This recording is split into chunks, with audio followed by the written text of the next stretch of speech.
What's up, y'all, and welcome to 2nd and 15, a Philadelphia Eagles fan podcast presented by Old City Sports Network, the best network for all your Philadelphia sports needs.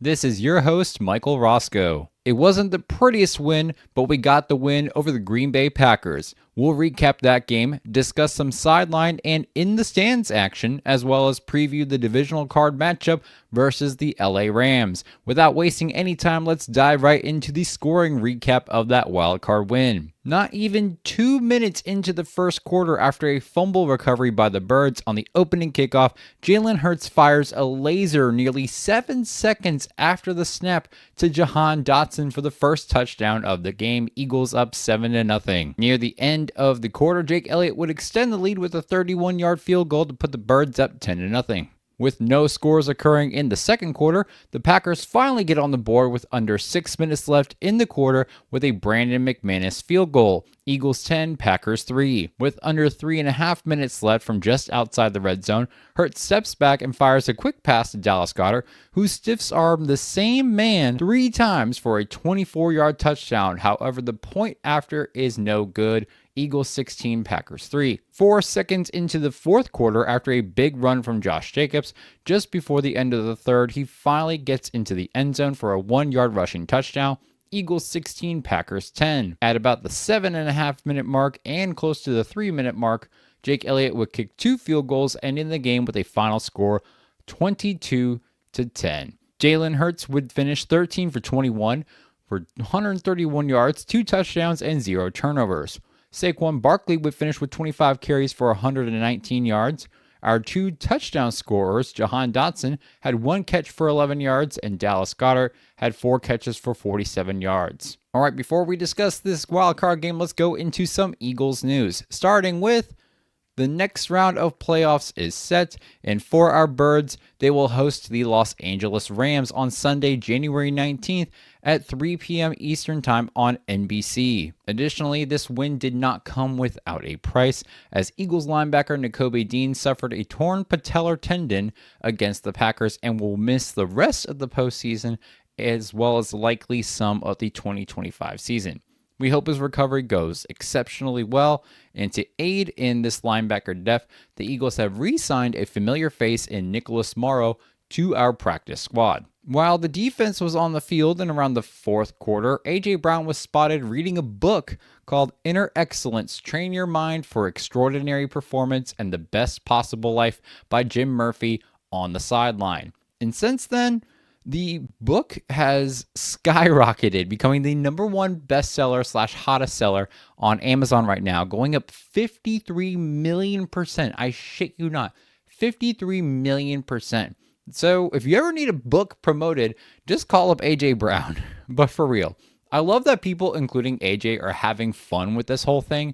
I mean, how can you hate a guy reading a self-help book? Also, I love how Nick Sirianni had AJ's back, stating that he's reading on the sideline across all the games, regardless of how well or bad he's doing.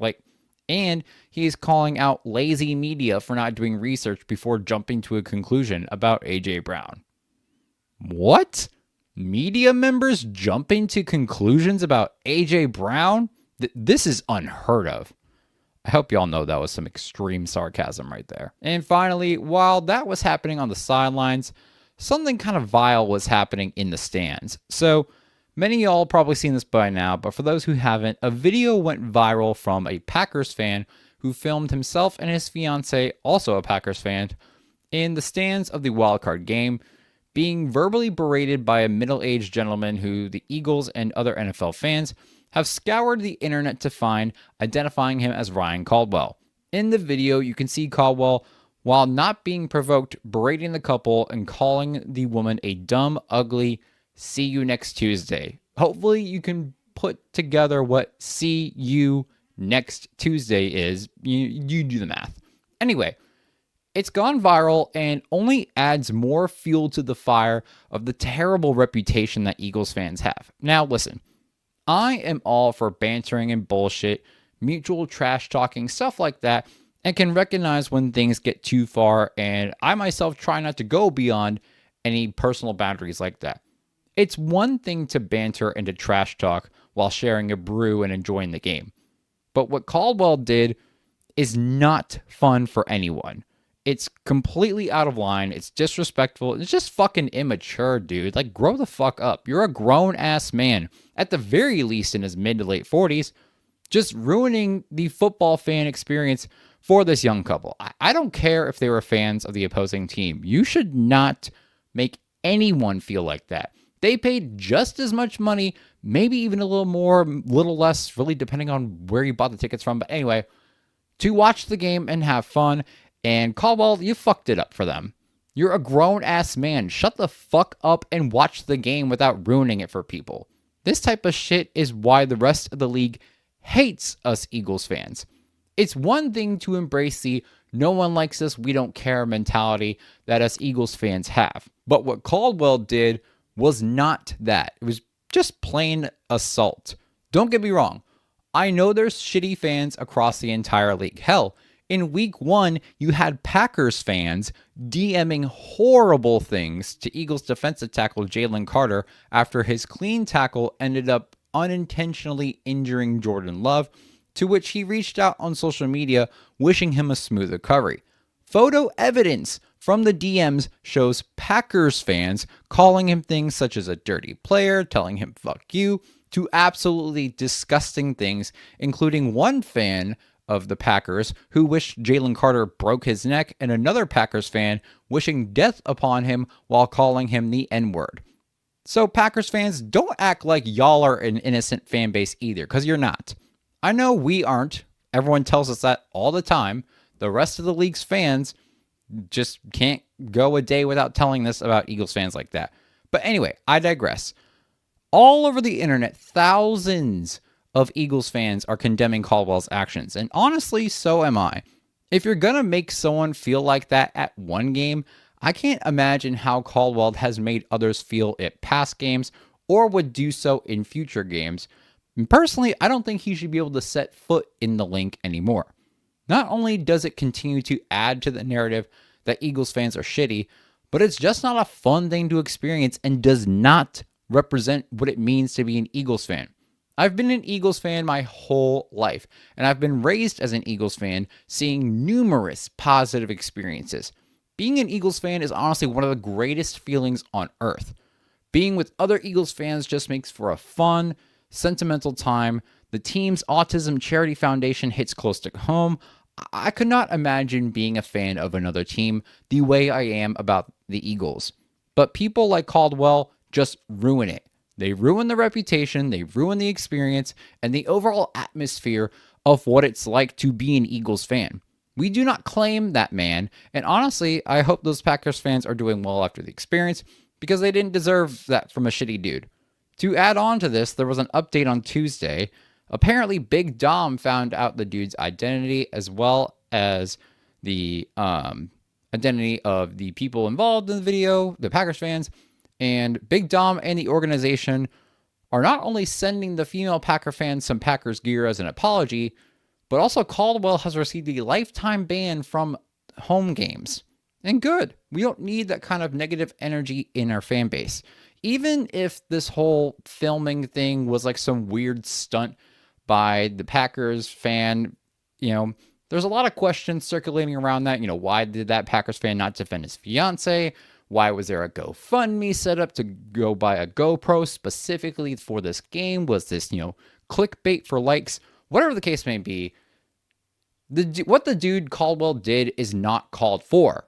Shouldn't happen. We shouldn't do that as fans. We got to be better than that. We just got to shut up and enjoy the game just like everyone else should. All right, going on to some discussions, opinions, and overreactions from this wild card win, starting with the offense. Now, for an offense that hasn't had their starting quarterback able to play in over 3 weeks, they didn't do a terrible job. They did the most important thing you need to do in the playoffs, which is fucking win. And that's what Jalen Hurts and this offense can and has done throughout the year. Yeah, 13 for 21 for 131 yards passing. Sure, they're not the biggest numbers. But he threw 2 touchdowns and did not turn the ball over. He played a little more conservatively and maybe held on to the ball for a little too long, which is an issue we've seen before. But again, the man hasn't played for 3 weeks, got released from concussion protocol like 2 days before the game, and probably the biggest thing, still did not turn the ball over against the Packers. A very noteworthy thing considering the amount of turnovers he had in week 1. Those 2 interceptions and the 1 lost fumble. Yet a lot of the media is criticizing his performance. Like, are you fucking kidding me? Let's look at some of the other quarterbacks that performed in the wild card weekend, starting with the most recent of those games, where Sam Darnold went 25 for 40, only 1 passing touchdown, 1 interception, and 1 lost fumble. Then you had Jordan Love, who went 20 for 33 for 212 yards, no touchdown passes, to 3 interceptions. Then you had probably the worst performance of all. You had Justin Herbert, who went 14 for 32 for 242 yards, 1 passing touchdown, and 4 interceptions. Yeah, 4 interceptions. Jordan Love and Justin Herbert played like absolute fucking dog shit, yet Jalen Hurts is the bad quarterback in all this? Make it make sense. No, you can't, because it doesn't make any fucking sense. In addition to his performance, you also got Jalen Hurts, a quarterback, mind you, stepping up to a 6'4", 331-pound defensive lineman in TJ Slayton, getting the ball in his face after Slayton had a late hit on Saquon Barkley. If there are any issues concerning Jalen Hurts and the locker room, because the media likes to blow shit like that out of proportion, him defending Barkley like that should be enough to squash that bullshit. Is there work to be done? Yes, mainly with the passing, but I feel like we'll get better as we go later into the playoffs. Did Jalen have a bad game and deserve a lot of criticism? No. He got the job done, and he'll help get the job done on Sunday too. All right, moving on to the defense. They were electric. 4 total turnovers, which were 3 interceptions and a fumble recovery on the opening kickoff. Just another lights out performance by this defense. Zach Bond and Darius Slay made killer interceptions, and you got Quinyon Mitchell getting his first career interception, essentially to ice the game. Yes, the Packers were without Christian Watson to start the game, and then lost a couple guys later in the second half. But at the same time, our offense was playing as a full, complete unit for the first time since December 22nd. So there's, some things going on with both sides of the ball. Anyway, they picked off Jordan Love, who a lot of analysts continue to rave about, 3 times. Not easy for any defense to do. Nolan Smith, this man has come a long way and was electric in this game. 8 total tackles, 2 sacks, 2 tackles for loss, and 2 quarterback hits. This guy is one of the guys who are the future of this team's defense, and it's been amazing to see his journey so far. He had an awesome night. He had Reed Blankenship leading the team in tackles, Zach Bond putting up another stellar performance with 8 total tackles, a pass deflection, and an interception. Just another great overall defensive turnout, holding a top 5 offense to just 10 points. All right, y'all, we're going to go ahead and preview this divisional round matchup. The Eagles get to remain at the link, this time hosting the Los Angeles Rams after they beat the Minnesota Vikings this past Monday night. The weather is looking to be a cold and rainy one, something the Rams aren't too familiar with. Injuries will impact both sides of the ball, but here's what I think Philly needs to do to put up a win on Sunday. Starting with the offensive side of the ball, you got to get something going in the passing game. I'm not sure what was up with Kellen Moore's play calling. It seemed a little too conservative and predictable than I would have liked it to be. But that could be mainly because he had to get some rust off of Jalen Hurts after missing 3 weeks of action. But that Rams front four, they can be dangerous in the run or the pass rush despite their run defense being ranked in the 20s. So, we got to diversify our pass play calling and our overall play calling because the lack of passing numbers necessarily wasn't a player error type of thing. I believe it was more conservative play calling. But we definitely need to increase effective pass play calling, and I think Kellen Moore knows that too. I have a feeling that we'll see a big game from our receivers this time, if the weather isn't too bad. As for Jalen, he's got to get rid of that ball quicker. I know I've been saying this forever, but it's still relevant that he has to get that ball out a lot quicker than he is. Sam Darnold was sacked a whopping 9 times by the Rams last week. I know he's not a dynamic dual-threat quarterback like Jalen Hurts is, but Jalen does have a tendency to sit in the pocket longer than loose change, so he's got to be quicker with the decision-making and getting rid of the ball this week. Our run game is still as strong as ever, so I'm pretty confident in our abilities in that area. Shifting over back to the defense, that front four has to be just as, if not more aggressive than they were against Green Bay, and we got to get some blitzes going from Vic Fangio. I know he's not much of a blitzer, but we got to get things going against this Rams team in particular. Matthew Stafford has only taken 4 sacks across the last 6 games, and the Eagles are notorious for not being the biggest in blitzing. And now with Nakobe Dean out, we have to catch them off guard somehow. We got to send Bond or Burks on a blitz. Hell, we could send Cooper DeJean on a nickel blitz, but we got to get something going with the blitzing game in this one. The Rams have great receivers in Puka Nacua and Cooper Kupp. However, we have great corners in Quinion Mitchell and Darius Slay, both of whom are coming off a game with an interception each. The Rams relied a lot on Tyler Higbee in the passing game. I think he was their leading receiver in that game against the Vikings. But now he's banged up, dealing with a pretty serious sounding chest injury. Not sure if he's going to partake in this game on Sunday. But regardless, I can see Cooper Kupp potentially getting more targets than he did against Minnesota. I only think he got like maybe 1 or 2 targets, if I'm not mistaken. So that's something our defense has to be mindful of going into this game. Additionally, and this is a big one, we need to play cool, calm, collected, and clean football. The officiating crew that we're supposed to have for this game has not been well for Philly. Apparently, with Sean Smith, since 2003, the Birds are 0-3 with him officiating. So we're looking to change that narrative in this game. This is also the same ref that ejected C.J. Gardner-Johnson from the Week 16 game after he got punched. Yeah, this ref ejected a player who got punched, not the player that did the punching, which would have made sense. But anyway, just based upon the recent history of this officiating crew, we basically got to be on our best behavior. Now, no stupid mistakes, no mouthing off or fighting, just clean but aggressive football so we don't shoot ourselves in the foot because of a flag-happy officiating crew. All right, let's end this episode with some predictions of this game. Now, I'm predicting a closer game with this one. My heart is leaning 28-23 with a Philly win and going on to the NFC Championship. I see Saquon getting into the end zone this time. He's due for one in the playoffs.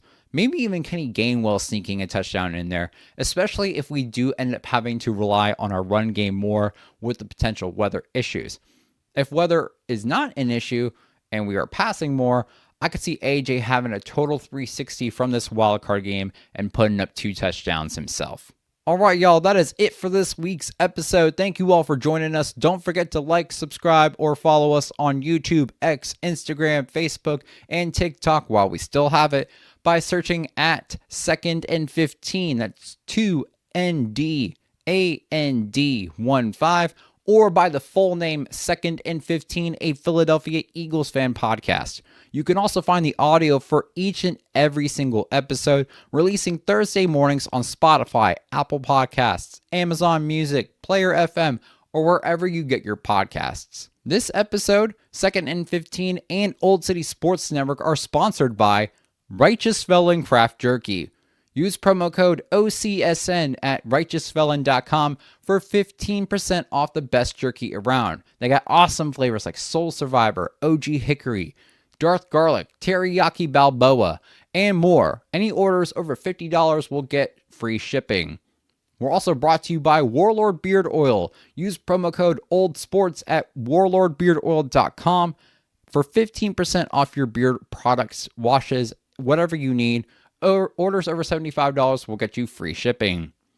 We're also brought to you by SeatGeek. Download the app and use promo code Old City Sports Network, all one word, for $20 off your first purchase. We also got some local sponsors, including Robert Hangholt Construction. If you are in the greater Philadelphia region and you have a house project coming up, something with your siding, your windows, you need roof repairs, something with your deck as the weather gets warmer here pretty soon, call the #1 contractor in the area at 610-348-1066 for a free estimate today. We're also brought to you by Decals by Aaron. Head on over to decalsbyaaron.com for all your Delco products and merchandise. Your #1 spot for everything Delco. And finally, check out Iron and Steel Threads. Use promo code OldCity10 at ironsteelthreads.com for 10% off the entire site. And a portion of the proceeds go to youth hockey organizations.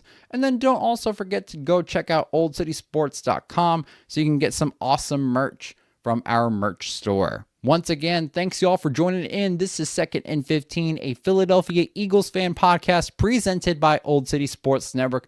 We'll see y'all next week. And don't forget to tune into the divisional game, which again is this Sunday, January 19th at 3 p.m. Eastern on NBC. Have a safe and fun weekend. Don't forget to stay fly like an eagle. And as always, go Birds!